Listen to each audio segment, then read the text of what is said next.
आप देख रहे हैं बीजापुर समय, मैं आपके साथ खलील कलादगी। मोदी सरकार ने अपना अंतरिम बजट पेश कर दिया है। मौजूदा वित्त मंत्री पीयूष गोयल ने संसद में मोदी सरकार का अंतरिम बजट पेश किया। मोदी सरकार का यह बजट किसी को पसंद तो किसी को नापसंद आया। आइए जानते हैं बीजापुर के सियासी और सामाजिक लोगों की इस बजट पर क्या राय है। ಇವತ್ತಿನ ದಿವಸ ಭಾರತ ದೇಶದ ಬಜೆಟ್ ಮಂಡನೆ ಮಾಡಿದ್ದಾರೆ। ಈ ಬಜೆಟನ್ನು ಕೇವಲ ಬಜೆಟ್ ಅನ್ನುವ ಸಲುವಾಗಿ ಹೇಳಲಿಕ್ಕೆ ಸಾಧ್ಯದ, ಯಾಕಂದರೆ ಶ್ರೀಮಂತರಿಗೆ ಭಾಳ ಚಲೋ ಆಗುವಂಥ ಬಜೆಟ್, ಬಡವರಿಗೆ ರೈತರಿಗೆ ಎಲ್ಲ ಲಾಲಿಪಾಪ್ ಕೊಡುವಂಥ ಚಾಕ್ಲೇಟ್ ಕೊಡುವಂಥ ಬಜೆಟ್ ಮಾಡಿದ್ದಾರೆ। ಯಾವ ಕಾರಣಕ್ಕೆ ಮೋದಿಯವರು ನಕ್ಕ್ಯಾರ ಗೊತ್ತಾಗಲಿಲ್ಲ। ಎಲ್ಲರಿಗೂ ನಾನು ಚಾಕ್ಲೇಟ್ ಕೊಟ್ಟಿನಿ ಅಂತ ಹೇಳಿ ಆ ಲಾಲಿಪಾಪ್ ಕೊಟ್ಟಿನಿ ಅಂತ ಹೇಳಿ ಅದು ನಗಾಕತ್ತಾರ। ಬಹುತೇಕ ಅವರಿಗೆ ರೈತರ ಬಗ್ಗೆ ಪ್ರೇಮ ಇಲ್ಲ। ಈ ಬಜೆಟನ್ನು ಬರೀ ರೈತರಿಗೆ, ಕೂಲಿ ಕಾರ್ಮಿಕರಿಗೆ, ಸಣ್ಣ ವ್ಯಾಪಾರಸ್ಥರಿಗೆ ಏನೂ ಅವರಿಗೆ ಲಾಭ ಆಗಿಲ್ಲ, ಅವರಿಗೆ ಅನ್ಯಾಯ ಮಾಡಿದ್ದಾರೆ। ಇದು ಲಾಭದಾಯಕ ಬಜೆಟ್ ಅಲ್ಲ, ಇದು ಬರೀ ಇಲೆಕ್ಷನ್ ಮುಂದಿಟ್ಟಿಸಿ ಲೋಕಸಭಾ ಇಲೆಕ್ಷನ್ ಸಲುವಾಗಿ 2019 ಮುಂದಿಟ್ಟು ಬಜೆಟ್ ಮಾಡಿದ್ದಾರೆ। ಇದು ಕೇವಲ ಹೆಸರಿಗೆ ಮಾಡ್ತಾ ಬಜೆಟ್ ಆಗಿದೆ। ಇದು ಬಜೆಟ್ಲಿಂದ ಯಾರಿಗೂ ಲಾಭ ಇಲ್ಲ ಅಂತ ನಾನು ಹೇಳಲಿಕ್ಕೆ ಇಚ್ಛಪಡ್ತೀನಿ। ನಾನು ಮಹಾನಗರ ಪಾಲಿಕೆ ಸದಸ್ಯರು ಅಬ್ದುಲ್ ರಜಾಕ್ ಹೊರ್ತಿ ಅಂತ, ಬಿಜಾಪುರ। ಇವತ್ತಿನ ನಮ್ಮ ಕೇಂದ್ರ ಸರ್ಕಾರದ ಪ್ರಧಾನಮಂತ್ರಿ ನರೇಂದ್ರ ಮೋದಿಜಿಯವರು ಮಂಡಿಸಿದಂತಹ ಬಜೆಟ್ಟು ಒಂದು ಐತಿಹಾಸಿಕ ಬಜೆಟ್ ಅಂತ ಹೇಳಲಿಕ್ಕೆ ಭಾಳ ಹೆಮ್ಮೆ ಅನ್ನಿಸ್ತದೆ। ಯಾಕಂದರೆ ಈ ಒಂದು ಬಜೆಟ್ನಲ್ಲಿ ಜನಸಾಮಾನ್ಯರಿಗೆ ಏನು ಕೇಂದ್ರದಿಂದ ಸೌಲಭ್ಯಗಳನ್ನು ಕೊಡಬೇಕು, ಯಾವುದನ್ನು ಬಿಡದೆ ಎಲ್ಲರಿಗೂ ಅವರು ಸರಿಯಾಗಿ ಈ ಬಜೆಟ್ನಲ್ಲಿ ಸ್ಪಂದನೆಯನ್ನು ಮಾಡೋದರ ಜೊತೆಗೆ ರೈತರನ್ನು ಹಿಡ್ಕೊಂಡು ಕಾರ್ಮಿಕರನ್ನು ಮತ್ತು ಅದೇ ರೀತಿಯಾಗಿ ಈ ಒಂದು ಕೈಗಾರಿಕೆಗಳ ಹಿತವನ್ನು ಗಮನದಲ್ಲಿಟ್ಟುಕೊಂಡು ಈ ಒಂದು ಬಜೆಟನ್ನು ಇವತ್ತು ನಮ್ಮ ಜನರಿಗೆ ನೀಡಿದ್ದಾರೆ। ರೈತರಿಗೆ ನೇರವಾಗಿ ಕೇಂದ್ರದಿಂದ ಸಣ್ಣ ರೈತರಿಗೆ ಹಣವನ್ನು ಸಂದಾಯವನ್ನು ಮಾಡ್ತಕ್ಕಂಥದ್ದು ಮತ್ತು ಅದೇ ರೀತಿಯಾಗಿ ಕಾರ್ಮಿಕರಿಗೆ 3,000 ರೂಪಾಯಿ ಪೆನ್ಷನ್ ಕೊಡುವುದಾಗಲಿ, ಅಂಗನವಾಡಿ ನೌಕರರಿಗೆ ಒಂದು ಅವರ ವೇತನದಲ್ಲಿ ಒಂದು ದ್ವಿಗುಣ ಮಾಡಿದ್ದಾರೆ ಅಂತೇಳಿ ಕೂಡ ಹೇಳಲಿಕ್ಕೆ ಭಾಳ ಸಂತೋಷ ಅನ್ನಿಸ್ತದೆ। ಹೀಗಾಗಿ ಈ ಒಂದು ನಮ್ಮ ಮೋದಿಜಿ ಅವರು ಎಲ್ಲ ವರ್ಗದವರಿಗೆ ಅನುಕೂಲವಾಗಲಿ ಅಂಥೇಳಿ ಮತ್ತು ಬೆಲೆಗಳನ್ನು ನಿಯಂತ್ರಣದಲ್ಲಿ ತರುವುದರ ಸಲುವಾಗಿಯೂ ಕೂಡ ಸುಮಾರು ಜನಸಾಮಾನ್ಯರು ಉಪಯೋಗಿಸ್ತಕ್ಕಂತಹ 36 ವಸ್ತುಗಳ ಮೇಲಿನ ತೆರಿಗೆಯನ್ನು GSTಯನ್ನು ಕಡಿಮೆ ಮಾಡಿದ್ದಾರೆ। ಮತ್ತು ಅದೇ ರೀತಿಯಾಗಿ ಸುಮಾರು ಈ ಒಂದು ಯೋಜನೆ 12 ಕೋಟಿ ರೈತರಿಗೆ ಅದು ಸಹಾಯವಾಗಿದೆ। ಮತ್ತು ಅದೇ ರೀತಿಯಾಗಿ ಈ ಒಂದು ನೌಕರಸ್ಥರಿಗೆ ತೆರಿಗೆಯ ಮಿತಿಯನ್ನು 2.5 ಲಕ್ಷದಿಂದ 5 ಲಕ್ಷಕ್ಕೆ ವಿಸ್ತಾರ ಮಾಡಿದ್ದು ಕೂಡ ಇದು ಎಲ್ಲ ನೌಕರರ ವರ್ಗದವರಿಗೆ ಭಾಳ ಸಂತೋಷವನ್ನು ನೀಡಿದೆ। ಅಷ್ಟೇ ಅಲ್ಲದೆ ಇವತ್ತು ನೌಕರಸ್ಥರಿಗೆ ಗ್ರ್ಯಾಚ್ಯುಟಿಯಲ್ಲಿಯೂ ಕೂಡ ಅದನ್ನು ದ್ವಿಗುಣಗೊಳಿಸಿದ್ದಾರೆ ಅಂತೇಳಿ ಕೂಡ ಹೇಳಲಿಕ್ಕೆ ಭಾಳ ಸಂತೋಷ ಅನ್ನಿಸ್ತದೆ। ಹೀಗೆ ಈ ಒಂದು ನರೇಂದ್ರ ಮೋದಿಜಿಯವರ ಒಂದು ಬಜೆಟ್ ಇದು ಒಂದು ಐತಿಹಾಸಿಕ ಬಜೆಟ್ ಅಂತಲೇ ಹೇಳಬೇಕಾಗ್ತದೆ। ವಿರೋಧಿಗಳು ಇದೊಂದು ಚುನಾವಣಾ ಬಜೆಟ್ ಅಂತ ಟೀಕೆ ಮಾಡಿದ್ರೂ ಕೂಡ, ಆದರೆ ನಿಜ ಸ್ಥಿತಿಯೊಳಗೆ ಇಲ್ಲಿವರೆಗೆ ಯಾಕೆ ಕೊಡಲಿಲ್ಲ, ಈಗ ಯಾಕೆ ಕೊಟ್ಟರು ಅಂತಕ್ಕಂಥ ಪ್ರಶ್ನೆಗೆ ಮೋದಿಜಿಯವರು ಮಾಡಿದ್ದೇನಪ್ಪ ಅಂತಂದರೆ 4 ವರ್ಷಗಳವರೆಗೆ ಏನು ಹಿಂದಿನ ಸರ್ಕಾರ ಈ ಒಂದು ಜನರಿಗೆ ಯಾವುದೇ ಸೌಕರ್ಯಗಳಿಲ್ಲದೆ, ಯಾವುದೇ ಒಂದು ಸೌಲಭ್ಯಗಳಿಲ್ಲದೆ ಏನು ಆಡಳಿತವನ್ನು ನಡೆಸಿದ್ವು, ಆದಾಯ ಈ ಖಜಾನೆಯೊಳಗೆ ಇದ್ದಿರಲಿಲ್ಲ। ಮೋದಿಜಿಯವರು ಈ ಆದಾಯವನ್ನು ಸಂಗ್ರಹಣೆ ಮಾಡ್ತಕ್ಕಂತಹ ಕಾರ್ಯದೊಳಗೆ ಮೊದಲ 4 ವರ್ಷ ತೊಡಗಿಕೊಂಡು ಈಗ ಜನರಿಗೆ ಎಲ್ಲ ರೀತಿಯ ಒಂದು ಸೌಲಭ್ಯಗಳನ್ನು ನೀಡಿದ್ದಾರೆ ಅಂಥೇಳಿ ನನಗೆ ಹೇಳಲಿಕ್ಕೆ ಭಾಳ ಸಂತೋಷ ಅನ್ನಿಸ್ತದೆ। ನಾನು ಸುರೇಶ್ ಬಿರಾದಾರ್, भारतीय जनता पक्षದ जिला उपाध्यक्ष। आज का जो बजट बीजेपी गवर्नमेंट पेश की है, ये बजट बड़ा निराशाजनक है, एक नाउम्मीदों से भरा हुआ है। ना इसमें किसान भाइयों के लिए कुछ है, ना गरीबों के लिए कुछ है, ना युवाओं के लिए कुछ है। मोदी जी हमेशा गरीबों की, युवाओं की बात करते हैं। उसके लिए कोई ख़ास इसमें एक स्कीम है या इसमें कोई एक आने वाले दिनों में जिससे इनकी दुश्वारियाँ दूर हो जाए रैयतों की, ऐसा कोई इसमें एक बहुत बड़ा सोच नहीं दिखाई पड़ती।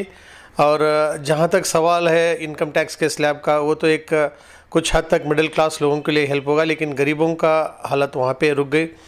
ख़ास करके जो रैयत लोग हैं वो साल मन्ना का एक बहुत बड़ा उम्मीद कर रहे थे, क्योंकि कई स्टेट में जहाँ पे कांग्रेस हुकूमत में आई है साल मन्ना की है, उनका कर्जा माफ़ कर दिया गया है गवर्नमेंट की तरफ से। अगर सेंट्रल गवर्नमेंट भी अगर इसे सरियात उठा लेती थी तो कहीं ना कहीं किसानों को एक बहुत बड़ा हेल्प होता था। बीमा भरना या एक इंश्योरेंस भरना वो एक छोटा कदम है। 2000 रुपये अगर आप एक रैयत को देंगे तो उससे उसका कुछ गुजारा होगा ना कुछ नहीं होगा, क्योंकि इससे गरीबी और बढ़ते जा रही है। वो महंगाई है जहाँ की वही है, महंगाई कंट्रोल के लिए कुछ नहीं हुआ। इसमें कोई ख़ास एक जो कहना था वो बात नहीं हुई। तो मैं ये कहना चाहता हूँ कि कहीं ना कहीं मोदी साहब 4.5 साल से जो एक नाकाम गवर्नमेंट चला रहे थे, उनकी डूबती नैया जो है उसको बचाने के लिए एक बजट पेश किया है। इससे कुछ होने वाला नहीं है। ये बजट पेश करने से अच्छा होता अगर वो बजट ही नहीं पेश करते, क्योंकि इसको इम्प्लीमेंट करने के लिए उनके पास वक्त भी नहीं है। 2-3 महीने हैं। आने वाली गवर्नमेंट इनकी नहीं रहेगी, हमें यकीन है, क्योंकि देश के लोग इनसे बहुत उकता गए हैं और बहुत जल्दी इनकी गवर्नमेंट आने वाले दिनों में लोग इनको निकालेंगे और एक नई गवर्नमेंट का इंतज़ार कर रहे हैं, जो इंशाअल्लाह वो राहुल गांधी के नेतृत्व में एक हिंदुस्तान के लिए एक सही और नई गवर्नमेंट मिलेगी। मैं मोहम्मद रफ़ीक टपाल, डिस्ट्रिक्ट कांग्रेस कमेटी का प्रेसिडेंट IT सेल विभाग का। Thank you. ಇವತ್ತಿನ ದಿವಸ ಕೇಂದ್ರ ಬಜೆಟ್ ಈ ಚುನಾವಣೆ ಮೂಲಕ ಆಗ್ಯದ ಅಂತ ಹೇಳಿ ಸಾರ್ವಜನಿಕರು ಸಂಪೂರ್ಣವಾಗಿ ಅದ್ರ ಮ್ಯಾಗ ಅವಲಂಬನದ ಚುನಾವಣೆ ಸಲಾಗಿ ಅಂತ ಹೇಳ್ತಾರೆ. ಇವರು 5 ವರ್ಷನ್ಯಾಗ 2/3 ಮೆಜಾರಿಟಿ ಬಂದಿಂದ 2 ವರ್ಷ ಹಿಂದೆ ಮಾಡಿದರೆ ಸಾರ್ವಜನಿಕರಿಗೆ ಒಳ್ಳೆಯದಾಗ್ತಿತ್ತು. ಈಗಾಗಲೇ ನೋಟ್ ಬಂದಿ ಮಾಡಿ ಸಾಮಾನ್ಯ ಜನರಿಗೆ, ಸಣ್ಣ ಪುಟ್ಟ ವ್ಯಾಪಾರಸ್ಥರಿಗೆ ಸಂಪೂರ್ಣ ಹತಾಶರಾಗಿದ್ದಾರೆ. ಇದು ಇವರು ಚುನಾವಣೆ ಧೋರಣ ಇಟ್ಕೊಂಡು ಈ ಬಜೆಟ್ ಮಾಡ್ಯಾರಂತ ನಮಗೆಲ್ಲರಿಗೆ ಅನಿಸ್ತದೆ. ರೈತರ ಪರವಾಗಿ ಆದಂತ ಹೇಳ್ತಾರೆ. ಇವ್ರು ಏನು ಹೇಳಿದರು, ಬಂದ ತಕ್ಷಣವೇ ಪ್ರತಿಯೊಂದು ಮನುಷ್ಯಾಗೂ 15 ಲಕ್ಷ ರೂಪಾಯಿ ನಿಮ್ಮ ಅಕೌಂಟಿಗೆ ಹಾಕ್ತೀವಿ. 4.5 ವರ್ಷನಾಗ 4 ಹಾಕಿಲ್ಲ. ಜನರಿಗೆ ಇದು GST ಮತ್ತು ನೋಟ್ ಬದಲಾವಣೆ ಸಂಪೂರ್ಣವಾಗಿ ಜನರು ಹತಾಶೆಯಾಗಿದ್ದಾರೆ. ಇವತ್ತಿನ ಬಜೆಟ್ ಮ್ಯಾಗ ಎಷ್ಟು ಈ ಸರ್ಕಾರ ಮುಂದೆ ಬಂದ ಬಳಕ ಎಷ್ಟರ ಮಟ್ಟಿಗೆ ಪರಿಣಾಮಕಾರಿ ಆಗ್ತದೆ. ನಮ್ಮ ಕರ್ನಾಟಕದಾಗ ನಮ್ಮ ಬಿಜಾಪುರ ಜಿಲ್ಲೆ ಅದು ಇಲ್ಲಿ ಹಾರ್ಟಿಕಲ್ಚರ್ ಹೆಚ್ಚಿಗೆ ಬೆಳೀತಕ್ಕಂಥ ಜಿಲ್ಲೆ. ಸುಮಾರು ನಮ್ಮ ಮಾಜಿ ಶಾಸಕರು, ಮಾಜಿ ಮಂತ್ರಿಗಳು ಇಲ್ಲೆಲ್ಲರೂ ಇದ್ದಂಥವ್ರು 3-4 ಸಲ ಪ್ರಧಾನಮಂತ್ರಿಗಳಿಗೆ ಮತ್ತು ನಮ್ಮ ಫೈನಾನ್ಸ್ ಮಿನಿಸ್ಟರ್ಗೆ 3 ಸಲ ಕೇಂದ್ರಕ್ಕೆ ಹೋಗಿ ಭೇಟಿ ಕೊಟ್ಟರು ಕೂಡ ಹಾರ್ಟಿಕಲ್ಚರಿಗೆ ಈ ಸರ್ಕಾರ 10 ಪೈಸೆ ರೈತರಿಗೆ ಮದತ್ತು ಮಾಡಿಲ್ಲ. ಇವತ್ತಿನ ದಿವಸ ಅದನ್ನ ಏನ್ರಿ ಹೇಳಕ್ಕೆ ಹೋಗ್ತಾರೆ ಅವರೇ, ರೈತರಿಗೆ ಒಂದು 6,000 ರೂಪಾಯಿ 2,000 ರೂಪಾಯಿ ಆಗ್ತಾರದು. ಏನಾಗೋದದ? ಎಲ್ಲ ಅವ್ರ ಪರಿಸ್ಥಿತಿನೇ ಗಂಭೀರ ಆಗ್ಯದ. ಇವತ್ತಿನ ದಿವಸ ಅವ್ರು ಸತ್ರ ಮಣ್ಣು ಕೊಳ್ಳಾಗ ರೊಕ್ಕಿಲ್ಲದಂಥ ಪರಿಸ್ಥಿತಿ ಅದ. ಅವ್ರು ಕೆಲವೊಂದು ಬೆಳೆದಂಥ ಮಾಲ್ ಬೆಳೆದ್ರೆ ಮಾರ್ಕೆಟ್ನಾಗ ಯೋಗ್ಯ ದರ ಸಿಗೋದಿಲ್ಲ. ಈ ಜಿಲ್ಲೆಗೆ ಹಾರ್ಟಿಕಲ್ಚರ್ ಜಿಲ್ಲೆ ಇರೋದ್ರಿಂದ ಸುಮಾರು 8 ವರ್ಷಗಳಿಂದ 10 ವರ್ಷಗಳಿಂದ ವಿಮಾನ ನಿಲ್ದಾಣ ಆಗಿತ್ತಂದ್ರೆ ಸರ್ವೇ ಸಾಮಾನ್ಯ ಜನರ ರೈತರದು ಅವೆಲ್ಲ ಹಣ್ಣು ಹಂಪಲುಗಳು ಬೇರೆ ಇದಕ್ಕೆ ಮಾರಾಟ ಮಾಡಿ ಒಂದು 4 ರೂಪಾಯಿ ಗಳಿಸ್ತಿದ್ರು. ಇದು ಸಂಪೂರ್ಣ ಭಾಳ ನಮ್ಮ ಜಿಲ್ಲೆಗಂತೂ ಸಂಪೂರ್ಣ ಭಾಳ ತೊಂದರೆದಾಯಕ ಅದ. ಕೇಂದ್ರ ಸರ್ಕಾರ ಮತ್ತು ಇದಕ್ಕೆ ಬಜೆಟ್ ಮೇಲೆ ನಮಗೆ ಸ್ಪೆಷಲ್ ಪ್ಯಾಕೇಜ್ ಮಾಡಿದರೆ ಭಾಳ ಒಳ್ಳೆಯದಾಗ್ತದೆ ಅಂತೇಳಿ ಕೇಂದ್ರ ಸರ್ಕಾರಕ್ಕೆ ನನ್ನ ಮನವಿ ಅದು. ನನ್ನ ಹೆಸರು ಗುರುಸಿಂಗ್ ಹಜೇರಿ ಅಂತ, ಜಿಲ್ಲಾ ರಾಜಪೂತ್ ಸಮಾಜ ಅಧ್ಯಕ್ಷ ಮತ್ತು ಅಖಿಲ ಕ್ಷತ್ರಿಯ ಮಹಾಸಭಾದ ಸಂಚಾಲಕರು, ವಿಜಯಪುರ. ಇವತ್ತು ಕೇಂದ್ರದ ಸನ್ಮಾನ್ಯ ನರೇಂದ್ರ ಮೋದಿಯವರ ಒಂದು ನೇತೃತ್ವದ ಬಜೆಟನ್ನು ಅದ್ಭುತವಾಗಿ ಮಂಡಿಸಿದರೆ ಜನಪರವಾದಂಥ ಬಜೆಟನ್ನು ಕೊಡುವಂಥ ಕೆಲಸ ಆಗಿದೆ. ಬಡವರ ಪರವಾಗಿ ಹಾಗೂ ಮಧ್ಯಮದವರ ಪರವಾಗಿ ಹಾಗೂ ರೈತರ ಪರವಾಗಿರುವಂಥ ಬಜೆಟ್ಟು, ರೈತರಿಗೆ ತಮ್ಮ ಅಕೌಂಟಿಗೆ ಹಣ ತಲುಪಿಸುವಂಥ ಒಂದು ಯೋಜನೆ ಕೊಟ್ಟಿದ್ದು ಕೂಡ ಭಾಳಷ್ಟು ಸ್ವಾಗತ ಮಾಡ್ತಿದ್ದೀವಿ. ಅದ್ರ ಜೊತೆಯೇ ಕೂಲಿ ಕಾರ್ಮಿಕರಿಗೆ ಪಿಂಚಣಿ ಹಾಗೂ ಅಂಗನವಾಡಿ ಕಾರ್ಯಕರ್ತರ ವೇತನ ಹೆಚ್ಚಿಸುವಂಥದ್ದು ಮತ್ತು ಏನು 2.5 ಲಕ್ಷದ ಇನ್ಕಮ್ ಟ್ಯಾಕ್ಸ್ ರಿಯಾಯಿತಿ ಇತ್ತು ಅದರ 5 ಲಕ್ಷವರೆಗೆ ವಿಸ್ತರಣೆ ಮಾಡಿದ್ದು ಕೂಡ ಎಲ್ಲ ಜನರಿಗೆ ಅಷ್ಟು ಸಾಕಷ್ಟು ಅನುಕೂಲ ಆಗ್ತದೆ.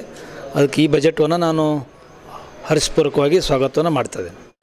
ಇವತ್ತು ಕೇಂದ್ರ ಸರ್ಕಾರ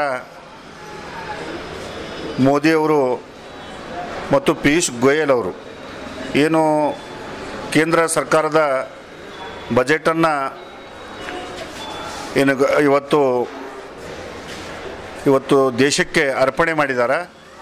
ಇವತ್ತು ಅತ್ಯಂತ ಜನರಿಗೆ ಮೋಸ ಮಾಡ್ತಕ್ಕಂಥ ಬಜೆಟ್ ಅಂಥೇಳಿ ನಾನು ಹೇಳಲಿಕ್ಕೆ ಬಯಸ್ತೀನಿ. ಬಹುತೇಕ ತಮ್ಮೆಲ್ಲರಿಗೆ ಗೊತ್ತಿದೆ, ಕರ್ನಾಟಕ ರಾಜ್ಯ ಇವತ್ತು ಕುಡಿಯುವ ನೀರಿನ ತೊಂದರೆ ಮತ್ತು ರೈತರು ಆತ್ಮಹತ್ಯೆ ಮಾಡ್ತಕ್ಕಂಥ ಕಾರ್ಯಕ್ರಮದಲ್ಲಿ ಇವತ್ತು ಹಲವಾರು ರೈತರು ಇವತ್ತು ಸರಣಿ ಆತ್ಮಹತ್ಯೆಯನ್ನು ಮಾಡ್ಕೊಳ್ತಾ ಇದ್ದಾರೆ. ಇವತ್ತು ಕೇಂದ್ರ ಸರ್ಕಾರ ಈ ಬಜೆಟ್ನಲ್ಲಿ ಬಿಜಾಪುರಕ್ಕೆ ವಿಶೇಷವಾಗಿರ್ತಕ್ಕಂಥ ಪ್ಯಾಕೇಜನ್ನು, ವಿಮಾನ ನಿಲ್ದಾಣನ ಮತ್ತು ಫುಡ್ ಸಂಸ್ಕರಣಾ ಘಟಕಗಳನ್ನು ಮತ್ತು ಮುಖ್ಯವಾಗಿ ಪಾರಂಪರಿಕ ಪಟ್ಟಿಯಲ್ಲಿ ಬಿಜಾಪುರ ಜಿಲ್ಲೆಗೆ ಸೇರಿಸ್ತಕ್ಕಂಥ ವ್ಯವಸ್ಥೆಯನ್ನು ಮಾಡಬೇಕಾಗಿದೆ. ಒಂದು ನಯಾ ಪೈಸೆನೂ ಕೂಡ ಬಿಜಾಪುರ ಜಿಲ್ಲೆಗೆ ಕೊಡಲಿಲ್ಲ. ಅದರ ಜೊತೆಗೆ ಇವತ್ತು ರೈತರಿಗೆ ಸಂಪೂರ್ಣವಾಗಿರ್ತಕ್ಕಂಥ ಸಾಲ ಮನ್ನಾವನ್ನು ಮಾಡ್ತೀವಿ ಅಂತ ಹೇಳ್ಕೊತ ಬಂದರು. ಇವತ್ತು ಕೇವಲ 2 ತಿಂಗಳ ಲೋಕಸಭಾ ಚುನಾವಣೆ ಇರುವತಕ್ಕಂಥ ಸಂದರ್ಭದಲ್ಲಿ ಅವರು ಇವತ್ತಿಗೂ ರೈತರ ಬಗ್ಗೆ ಒಂದು ಚಕಾರ ಶಬ್ದನ ಎತ್ತದೆ. ರೈತರ ಅಕೌಂಟ್ಗಳಿಗೆ ಹಣವನ್ನು ಹಾಕ್ತೀವಿ, 2,000 ಹಾಕ್ತೀವಿ, ಪ್ರತಿದಿನ 17 ರೂಪಾಯಿ ಹಾಕ್ತೀವಿ ಅನ್ನುವಂಥ ಬಜೆಟ್ನಲ್ಲಿ ಹೇಳಿದ್ದಾರೆ. ಇದು ರೈತರಿಗೆ ಮೋಸ ಮಾಡ್ತಕ್ಕಂಥ ಮತ್ತು ಮುಖ್ಯವಾಗಿ ಯುವಕರಿಗೆ ಮೋಸ ಮಾಡ್ತಕ್ಕಂಥ ಈ ದೇಶದಲ್ಲಿ ಈ ಬಜೆಟ್ ಅಂತ ಕೇಳಲಿಕ್ಕೆ ಬಯಸ್ತೇನೆ. ವಿಶೇಷವಾಗಿ ಇವತ್ತು ಈ ದೇಶದಲ್ಲಿ ಇರ್ತಕ್ಕಂಥ ರೈತರ ಸಂಪೂರ್ಣ ಸಾಲ ಮನ್ನಾವನ್ನು ನಮ್ಮ ಕಾಂಗ್ರೆಸ್ ಪಕ್ಷದ ಅಧ್ಯಕ್ಷರು, ನಮ್ಮ ನೇತಾರರಾಗಿರ್ತಕ್ಕಂಥ ರಾಹುಲ್ ಗಾಂಧಿ ಅವರು ಈಗಾಗಲೇ ಹೇಳಿದ್ದಾರೆ.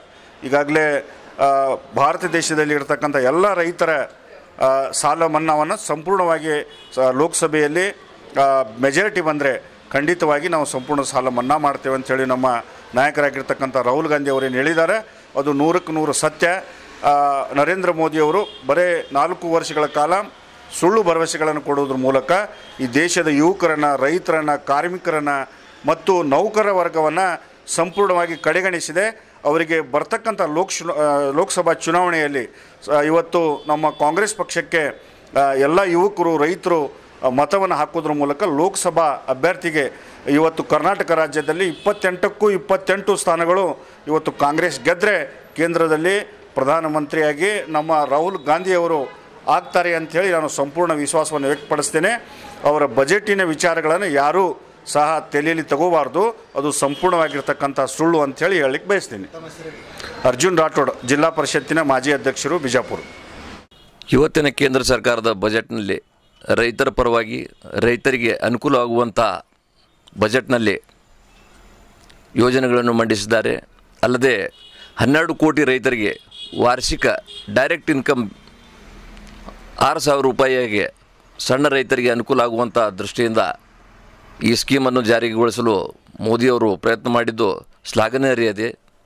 ಅಲ್ಲದೆ MSME ಉದ್ದಿಮೆದಾರರಿಗೆ ಹೊಸ ಉದ್ಯಮಗಳನ್ನು ಪ್ರೋತ್ಸಾಹಿಸಲು CGTMSನಲ್ಲಿ 1 ಕೋಟಿ ಇದ್ದದನ್ನು 2 ಕೋಟಿ ಎನ್ಹಾನ್ಸ್ ಮಾಡಿ ಈಗ ಉದ್ಯಮಿದಾರರಿಗೆ ಸೆಕ್ಯೂರಿಟಿ ಇರಲಾರ್ದೆ ಲೋನ್ಗಳನ್ನು ಕೊಡುವಂಥ ಯೋಜನೆಗಳನ್ನು ಮಾಡಿ ಉದ್ಯೋಗ ಸೃಷ್ಟಿಗಾಗಿ ಏನು ಯೋಜನೆಗಳು ಮಾಡಿದೆ ಅದನ್ನು ಸಹಿತ ಶ್ಲಾಘನೀಯ ಇದೆ. ಈ ಎಲ್ಲ ಯೋಜನೆಗಳನ್ನು ಕಳೆದ 2 ವರ್ಷ ಹಿಂದೆ ಮಾಡಿದ್ದರೆ ರೈತರು ಆರ್ಥಿಕವಾಗಿ ಅನುಕೂಲ ಆಗ್ತಿದ್ರು, ಅಲ್ಲದೆ ಉದ್ದಿಮೆದಾರರು ಅನುಕೂಲ ಆಗ್ತಿದ್ರು, ಸರ್ಕಾರಕ್ಕೆ ಒಂದು ಆದಾಯದ ಮೂಲ ಹೆಚ್ಚಾಗ್ತಿತ್ತು ಅನ್ನೋದು ನನ್ನ ಅಭಿಪ್ರಾಯದಲ್ಲಿ ಇದ್ದದ್ದು. ಕಾರಣ ರೈತರು ಇನ್ನು ಮುಂದಿನ ಸರ್ಕಾರ ಬಂದರೂ ಸತಕ್ಕೆ ಈ ಯೋಜನೆಗಳು ಸಂಪೂರ್ಣ ಜಾರಿಯಾಗಬೇಕಾದರೆ ಸರ್ಕಾರ ಇವರದೇ ಮುಂದುವರೆದ್ರೆ ಮಾತ್ರ. ಇವೆಲ್ಲ ಚುನಾವಣೆಯ ದೃಷ್ಟಿಯಲ್ಲಿ ಇಟ್ಟುಕೊಂಡು ಮಾಡಿದಂಥ ಬಜೆಟ್ ಇದೆ. ಇದಕ್ಕೆ ರೈತರು ಮತ್ತು ಮಧ್ಯಮ ವರ್ಗದ ಜನ ಏನು ಪ್ರತಿಕ್ರಿಯೆ ಕೊಡ್ತಾರೋ ಬರುವ ಚುನಾವಣೆಯಲ್ಲಿ ತಿಳಿಯುತ್ತದೆ. ನಾನು SV ಪಾಟೀಲ್, ಉದ್ಯಮೆದಾರರ ಅಸೋಸಿಯೇಷನ್ ಅಧ್ಯಕ್ಷರು, ವಿಜಾಪುರ, ಕೃಷಿಕ ಸಮಾಜ ಜಿಲ್ಲಾ ಪ್ರತಿನಿಧಿ. ಇಂದು ದೇಶದ ಐತಿಹಾಸಿಕವಾದ ದಿನ. ಯಾಕಂದ್ರೆ ಇವತ್ತು ನಮ್ಮ ಬಜೆಟ್ ಅಧಿಕೃತವಾಗಿ ಎಲ್ಲ ಮಧ್ಯ ನಜರದಲ್ಲಿ ಅಂದರೆ ಎಲ್ಲ ಗಮನ ಇಟ್ಕೊಂಡು ಇವತ್ತು ಚಲನಚಿತ್ರ ಇರ್ಬೋದು, ಇವತ್ತು ಗೋಮಾತೆ ಇರ್ಬೋದು, ದೇಶದ ರಕ್ಷಣೆಗೆ ಇರ್ಬೋದು, ಪ್ರತಿಯೊಂದಕ್ಕೂ ಒಂದು ಅನುವು ಇಟ್ಕೊಂಡು ಇವತ್ತಿಗೆ ನಮ್ಮ ದೇಶದ ಪ್ರಧಾನಮಂತ್ರಿಯಾದ ಸನ್ಮಾನ್ಯ ಶ್ರೀ ನರೇಂದ್ರ ಮೋದಿಯವರು ಒಂದು ಜನಪ್ರಿಯ ಹಾಗೂ ನಮ್ಮ ಸರ್ಕಾರದ ರಕ್ಷಣೆ, ನಮ್ಮ ದೇಶದ ರಕ್ಷಣೆಗೋಸ್ಕರ ಮತ್ತು ನಮ್ಮ ಗೋಮಾತೆಯ ರಕ್ಷಣೆಗೋಸ್ಕರ ಅತಿ ಉತ್ಸಾಹವಾದಂಥ ಬಜೆಟ್ ಮಾಡಿದ್ದಾರೆ. ಭಾಳ ಒಂದು ಐತಿಹಾಸಿಕ ಹೆಜ್ಜೆಯನ್ನು ತಗೊಂಡಿದ್ದಾರೆ ಅವರು. ಇವತ್ತಿಗೆ ರೈತರಿಗೂ ಸಾಕಷ್ಟು ಅನುಕೂಲ ಆಗುವಂಥ ಒಂದು ಬಜೆಟ್ ಇರ್ಬೋದು. ಇವತ್ತಿಗೆ ಅನೇಕ ಒಂದು 5 ಲಕ್ಷವರೆಗೂ ಇವತ್ತಿಗೆ ನಮ್ಮ ಟ್ಯಾಕ್ಸ್ ಇರಲಾರದು ತೆರಿಗೆ ವಿನಾಯಿತಿ ಮಾಡಿದ್ದಾರೆ. ಮತ್ತು ಇವತ್ತಿಗೆ ಅನೇಕ ಒಂದು ಏನಪ್ಪ ಅಂತಂದ್ರೆ ಗೋಮಾತೆ ಸಲುವಾಗಿ ಸ್ಪೆಷಲ್ ಬಜೆಟ್, ರೈತರ ಸಲುವಾಗಿ, ಮತ್ತು ನಮ್ಮ 3D ಫಾರ್ಮುಲಾ ಅಂದರೆ ಇವತ್ತಿಗೆ ನಮ್ಮ 3D ಫಾರ್ಮುಲಾ ಇರ್ಬೋದು, ವರ್ಷದ ರೈಲ್ವೆ ಬಜೆಟು ಸಾಕಷ್ಟು ಒಂದು ಅನುದಾನಗಳನ್ನು ಇಟ್ಟಿದ್ದಾರೆ. ಈಗಾದರೂ ಈ ಹಿಂದೆ ಆದರೂ ನೀವು ತಾವು ನೋಡ್ಬೋದು, ಪ್ರಧಾನಮಂತ್ರಿ ಉಜ್ವಲ ಯೋಜನೆ ಇರ್ಬೋದು, ಇವತ್ತಿಗೆ ಬೇಟಿ ಬಚಾವ್ ಬೇಟಿ ಪಡಾವ್ ಇರ್ಬೋದು, ಅನೇಕ ಒಂದು ಯೋಜನೆಗಳಲ್ಲಿ ಒಂದು ಸಾಕಷ್ಟು ಬಡ ಜನರಿಗೆ ಅನುಕೂಲ ಆಗುವಂಥ ಒಂದು ಬಜೆಟ್ ಇದು. ಸಾಕಷ್ಟು ಜನರಿಗೆ ಒಂದು ಇವತ್ತಿಗೆ ಕೀಳು ಮಟ್ಟದ ಎಲ್ಲ ಜನರಿಗೆ ಹಿಡ್ಕೊಂಡು ಹೋಗುವಂಥ ಒಂದು ಬಜೆಟ್ ಮಾಡಿದ್ದಾರೆ. ಎಲ್ಲರೂ ಒಂದು ದೇಶದ ಒಂದು ಆರ್ಥಿಕ ಪರಿಸ್ಥಿತಿ ಅನುಗುಣವಾಗಿ ಸಾಕಷ್ಟು ಒಂದು ಒಳ್ಳೆಯ ವಿಚಾರಗಳನ್ನು, ಒಂದು ಒಳ್ಳೆಯ ಬಜೆಟನ್ನು ಅವರು ಕೊಟ್ಟಿದ್ದಾರೆ ಅಂತಂದು ಈ ವಿಷಯದಲ್ಲಿ ಹೇಳೋಕ್ಕೆ ಇಷ್ಟಪಡ್ತೀನಿ. ಉಮೇಶ್ ವಂದಾಲ್, ಮಹಾನಗರ ಪಾಲಿಕೆ ಸದಸ್ಯ, ವಿಜಯಪುರ. ಇವತ್ತು ಕೇಂದ್ರ ಸರ್ಕಾರ ಒಂದೇನು ಬಜೆಟ್ ಮಂಡನೆ ಮಾಡಿದೆ, ಇದು ಸಂಪೂರ್ಣ ವಿಫಲವಾಗಿದೆ ಅಂತ ಹೇಳೋಕ್ಕೆ ಇಚ್ಛೆಪಡ್ತೀನಿ. ಯಾಕಂತಂದರೆ ಇದು ರೈತರ ಪರವಾಗೂ ಇಲ್ಲ, ಜನರ ಪರವಾಗಿಲ್ಲ. ಇದು ಬಜೆಟ್ ಒಂದು ಚುನಾವಣೆ ಬಜೆಟ್ ಅದ. ಇದು ಯಾವುದೇ ಜನರಿಗೆ ಅನುಕೂಲಕರವಾದ ಬಜೆಟ್ ಅಲ್ಲ. ಏನು ಒಂದು ಸಿದ್ದರಾಮಯ್ಯನವರು ಬಜೆಟ್ ಮಂಡನೆ ಮಾಡಿದರು, ಕುಮಾರಸ್ವಾಮಿ ಅವರು ಮೊನ್ನೆ ಬಜೆಟ್ ಮಂಡನೆ ಮಾಡಿದ್ರಲ್ಲ, ರೈತರ ಸಾಲ ಮನ್ನಾ ಮಾಡಿದರು. ಅದಕ್ಕೊಂದು ಲಾಲಿಪಾಪಿನ ಬಜೆಟ್ ಅಂತ ಹೇಳಿದ್ರು ಅವರು. ಇದು ಯಾವ ಲಾಲಿಪಾಪು, ಇದೇನು ಬೊಂಬೈ ಮಿಠ ಬಜೆಟಾ ನಾನು ಕೇಳ್ತಾ ಇದ್ದೀನಿ. ಇವತ್ತು ರೈತರ ಸಾಲ ನೀವು ಮನ್ನಾ ಮಾಡಿರಿ 50%, ಆಮೇಲೆ ನಾವು ಮಾಡ್ತೀವಿ ಅಂತ ಕೇಂದ್ರ ಸರ್ಕಾರದ ಪರವಾಗಿ ಯಡಿಯೂರಪ್ಪನವರು ಎಲ್ಲರೂ ಹೇಳಿದರು. ಅದೇ ಪ್ರಕಾರವಾಗಿ ಸಿದ್ದರಾಮಯ್ಯನವರು ಮಾಡಿದರು, ಮೊನ್ನೆ ಕುಮಾರಸ್ವಾಮಿಯವರು ಮಾಡಿದರು. ಆದರೂ ಕೇಂದ್ರ ಸರ್ಕಾರದವರು ಬಜೆಟ್ನಲ್ಲಿ ರೈತರ ಪರವಾಗಿ ಯಾವುದೇ ಮಾಡಿಲ್ಲ. ಮತ್ತು ಅದಕ್ಕೂ 2,000 ರೂಪಾಯಿನ ಅಕೌಂಟಿಗೆ ಹಾಕ್ತಾರೆ ಅಂತೇಳಿ ಬಜೆಟ್ನಲ್ಲಿ ತೋರಿಸ್ತಾ ಇದ್ರು. 2,000 ರೂಪಾಯಿ ಬಜೆಟ್ನಲ್ಲಿ ತೋರಿಸಿದ್ರಲ್ಲ, ಇದು ಯಾರು ಮುಗಿಗೆ ತುಪ್ಪ ಒರೆಸುವಂಥ ಕೆಲಸ ಮಾಡ್ತಾ ಇದ್ದಾರೆ. ಇದು ಬಜೆಟ್ ಸಂಪೂರ್ಣವಾಗಿ ವಿಫಲವಾಗಿದೆ ಅಂತ ನಾನು ಹೇಳೋಕ್ಕೆ ಇಚ್ಛೆಪಡ್ತೀನಿ. ವಿದ್ಯಾರಾಣಿ ತುಂಗಳ, ಬ್ಲಾಕ್ ಕಾಂಗ್ರೆಸ್ ಅಧ್ಯಕ್ಷರು, ಬಬಲೇಶ್ವರ. ಇವತ್ತಿನ ದಿವಸ ಸೆಂಟ್ರಲ್ ಬಜೆಟ್ ಸಂಬಂಧ ಜನ ಕಾಯ್ತಾ ಇದ್ದರು, ಕಾತುರರಾಗಿದ್ದರು. ರೈತರು, ಸಾಮಾನ್ಯ ವರ್ಗ ಜನರು, ವಿಶೇಷ ಮೋದಿಯವರು ಏನು ಕೊಡ್ತಾರಪ್ಪ ಅನ್ನುವಂಥ ಒಂದು ಕಾತುರದಲ್ಲಿದ್ದರು. ಇವತ್ತು ಮೋದಿಯವರು ಬಹಳ ಜನಸಾಮಾನ್ಯರಿಗೆ ಮತ್ತು ಏನು ಬೇಕೋ ನಿರೀಕ್ಷಣೆ ಮಟ್ಟಕ್ಕೆ ಇವತ್ತು ನಮಗೆ ಬಜೆಟ್ ಆಗಿದೆ. ಈ ಬಜೆಟ್ದಿಂದ ಜನಸಾಮಾನ್ಯರಿಗೆ ಭಾಳ ಅನುಕೂಲ ಆಗಿದೆ, ರೈತರಿಗೂ ಕೂಡ ಅನುಕೂಲ ಆಗಿದೆ. ಇಂಥ ಬಜೆಟ್ ಘೋಷಣೆಗೋಸ್ಕರ ಜನರೆಲ್ಲ ಕಾಯ್ತಾ ಇದ್ದರು. ಆದರೆ ಸಮಯ ಸ್ವಲ್ಪರಲ್ಲಿ ಅದು ಮಾಡಿರಿ ಇದು ಮಾಡಿರಿ ಅಂತಂದ್ರೆ ಏನೂ ಆಗಂಗಿಲ್ಲ. ಸಮಯ ಹೆಚ್ಚಿತ್ತಂತಂದ್ರೆ ಏನು ಬೇಕಾದ್ರೂ ಮಾಡೋಕ್ಕೆ ಸಾಧ್ಯದ. ಇದಕ್ಕಿಂತ ಅತ್ಯುತ್ತಮವಾದಂಥ ಬಜೆಟನ್ನು ಕೊಡುವಂಥ ಶಕ್ತಿ ಮೋದಿಯವ್ರ ಬಳಿ ಐತಿ. ಅದಕ್ಕೆ ನಾನು ಹೇಳಕ್ಕೆ ಇಚ್ಛಪಡ್ತಾ ಇದ್ದೀನಿ, ದಯವಿಟ್ಟು ಇವತ್ತಿದ್ದಂಥ ಏನೊಂದು ನಾವು ಮತದಾರರಿದ್ದೀವಿ, ಜಾಗೃತರಾಗಿ ಇದೊಂದು ಸಲ ಮೋದಿಯನ್ನು ತಂದುಬಿಟ್ರೆ, ಯಾಕಂದರೆ ಹೆಚ್ಚಿನ ಈ ಬಜೆಟ್ನಾಗ ಕೊಟ್ಟಂಥ ಇದಕ್ಕಿಂತ ಹೆಚ್ಚಿನ ಉನ್ನತವಾದ ಕೊಡುಗೆಗಳನ್ನು ಕೊಡುವಂಥ ಶಕ್ತಿ ಅವ್ರ ಬಳಿ ಅದ. ಯಾಕಂತಂದ್ರೆ ಇವತ್ತು ನೀರಾವರಿ ಯೋಜನೆ ಇರ್ಬೋದು, ರೈತರ ಯೋಜನೆ ಇರ್ಬೋದು, ಜನಸಾಮಾನ್ಯರಿಗೆ ಪಿಂಚಣಿ ವ್ಯವಸ್ಥೆ ಇರ್ಬೋದು. ಯಾಕಂತಂದ್ರೆ ಇದು ಯಾರಿಂದೂ ಆಗಲಾರ್ದಂಥ ನಿರೀಕ್ಷಣೆ ಕೊನೆ ಗಳಿಗೆಯಲ್ಲಿ ಮೋದಿಯವರು ಕೊಡಬೇಕಾದಂಥ ಒಂದು ಬಂಪರ್ ಕೊಡುಗೆಯನ್ನು ಕೊಟ್ಟಿದ್ದಾರೆ ಅಂತ ಹೇಳಕ್ಕೆ ನಾನು ಇಚ್ಛಪಡ್ತಾ ಇದ್ದೇನೆ. ನನ್ನ ಹೆಸರು ಸಾಹೇಬಣ್ಣ ಮಡಿವಾಳರ, ಕರ್ನಾಟಕ ರಾಜ್ಯ ಹಿಂದುಳಿದ ಸಣ್ಣ ಅತಿ ಸಣ್ಣ ಸಮುದಾಯಗಳ ಒಕ್ಕೂಟದ ರಾಜ್ಯಾಧ್ಯಕ್ಷರು. और खबरों के लिए जुड़े रहिएगा आपके अपने चैनल बीजापुर समय के साथ।